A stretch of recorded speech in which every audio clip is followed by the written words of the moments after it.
এটা হচ্ছে আমার হজের থেকে এসে একটা হাজি সাহেব আমাকে এই হেজাবটা দিয়েছিল।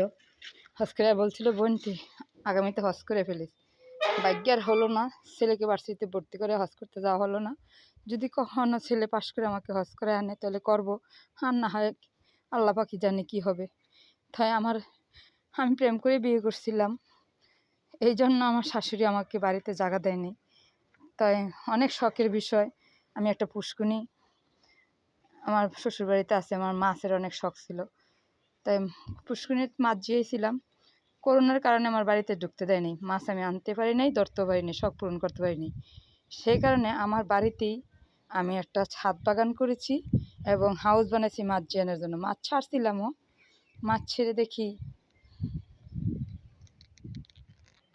এই যে আমার হাউস, এই আমার ছাদ বাগান, এই আমার কবুতর, মুরগি, হাঁস সব কিছুই আছে।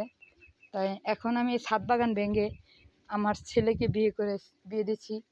ছেলের ধরেন মেয়েও আছে, ছেলেও আছে, তাদের জন্য পার্ক বানাই দিব। আমার ছেলে ভার্সিটিতে পড়লে বাচ্চারা কোথায় যাবে ঘুরতে, একা একা মন ভালো থাকবে না। তার কারণে এখানে ছাদ বাগান ভেঙে এখন পার্ক বানাই দিব, যাতে বাচ্চারা এখানেই খেলাধুলা করতে পারে, বাইরে যাওয়া না লাগে। সেজন্য আমার ইচ্ছা আজকে ছাদ পরিষ্কার করব। আপনারা দেখতে পাবেন আমার ছাদে এখন হবে পার্ক আর ফুলের বাগান। সব মুরগি হাঁস সব বিক্রি করে দিব, কিছুই রাখবো না। আর আমার বিশেষ করে প্রশ্ন করবেন, ছেলে ভার্সিটিতে পড়ে, কেন ছেলেকে বিয়ে দিয়ে দিলাম? ছেলেকে বিয়ে দেওয়ার একটাই উদ্দেশ্য, আমার ছোটোবেলার ছিল আমি ইন্টার পাস করলে আমার ছেলেকে বিয়ে দিয়ে দিব।